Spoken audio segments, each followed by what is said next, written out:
আজকে আমি নারকেলের কেক বানাবো। তো হ্যালো গাইস, আসসালামু আলাইকুম। সবাই কেমন আছেন? আশা করি সবাই ভালো আছেন। আলহামদুলিল্লাহ, আল্লাহর রহমতে আমিও ভালো আছি। তো এখানে আমি একটা বড় সাইজের নারকেল কুড়িয়ে নিলাম। তো নারকেলগুলো কুড়ানো শেষ। এখন আমি এগুলোকে ভালোভাবে এক সাইডে রেখে দিব।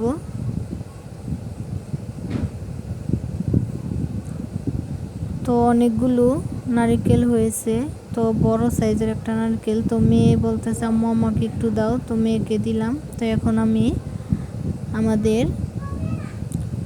দেশি মুরগির ডিম নিব। তো আমি এখানে 2টা ডিম নিলাম। তো ওই যে দেখেন মুরগি।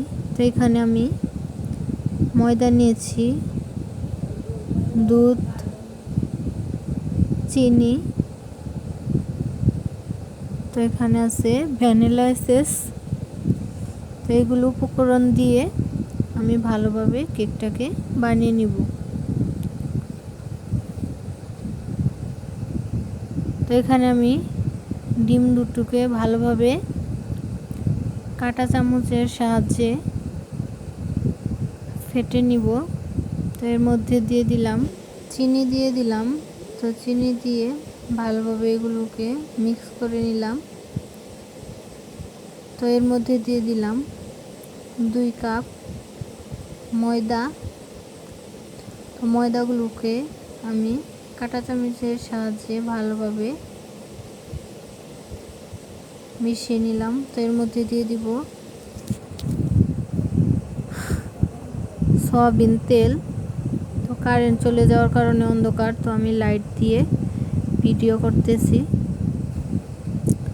তো এগুলোকে ভালোভাবে মিশিয়ে নিব। তো এর মধ্যে আমি দিয়ে দিব দুধ। আপনারা চাইলে দুধ দিলেও পারেন, না দিলেও পারেন। তো আমি এখন এখানে দুধ দিয়ে দিলাম। তো এর মধ্যে দিয়ে দিব বেকিং সোডা। তো আমার কাছে বেকিং পাউডারটা নেই, তো বেকিং সোডাই দিয়ে দিলাম। তো এর মধ্যে দিয়ে দিতেছি ভ্যানিলা এসেন্স। সবগুলো উপকরণ আমি ভালোভাবে মিশিয়ে নিব। তো অনেকক্ষণ মিশিয়ে নেওয়ার পর আমার এটা রেডি। তো এখন আমি যে পাত্রে কেকটা বানাবো, তো ওই পাত্রে হালকা একটু তেল দিয়ে দিলাম যাতে লেগে না যায়। তো এর মধ্যে আমি খাতার কাগজ দিয়ে দিলাম। তো খাতার কাগজের উপরে আবার তেল দিয়ে দিলাম। তো এখন আমি সেই কেকের ব্যাটারটা দিয়ে দিলাম। তো হালকা একটু দিয়ে এর উপরে ভালো করে নারকেল দিয়ে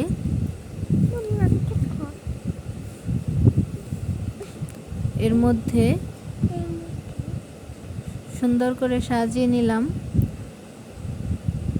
তো এই নারকেল দেওয়ার পর আমি বাকিটাও দিয়ে দিব।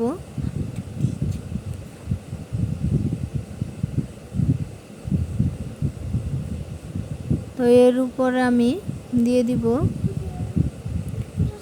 বিস্কিটের গুঁড়ো। তো এখানে আমি এনার্জি প্লাস বিস্কুটটা নিয়েছি। তো এটা দিলেই স্মেলটা অনেক ভালো আসে। তো কেক কীভাবে বানায় জানি না, তো আমি আমার মতো করে বানিয়ে নিলাম। তো কেউ বাজে মন্তব্য করবেন না। তো আমি এখানে তাওয়ার মধ্যে বালু গরম করে নিতেছি। তো আমি যেহেতু মাটির চুলায় বানাবো, তো তার জন্য এখন আমি বালুটা গরম করে এখন কেকের বাটিটা দিয়ে দিলাম। তো প্রায় আধ ঘন্টা, প্রায় 40 মিনিট পর আমি এটাকে নামিয়ে নিলাম। তো মাশাআল্লাহ অনেক সুন্দর হয়েছে। তো এখন আমি এটাকে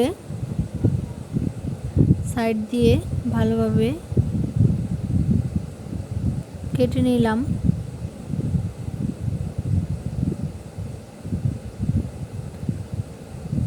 তো তো দেখেন কেকটা আমি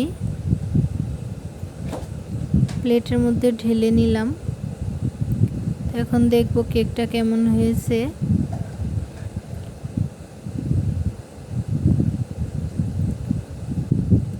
তো মাশাআল্লাহ দেখেন একটু পুড়ে যায়নি। আমি ভাবছিলাম হয়তো পুড়ে যাবে, তো পুড়ে যায়নি। কেকটা মাশাআল্লাহ অনেক সুন্দর হয়েছে।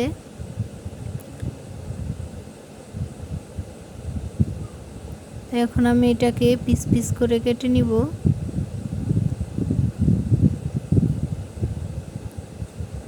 মেয়ে বলতেছে আম্মু আমাকে তাড়াতাড়ি দাও, তো আমি তাড়াতাড়ি করে কেটে নিলাম।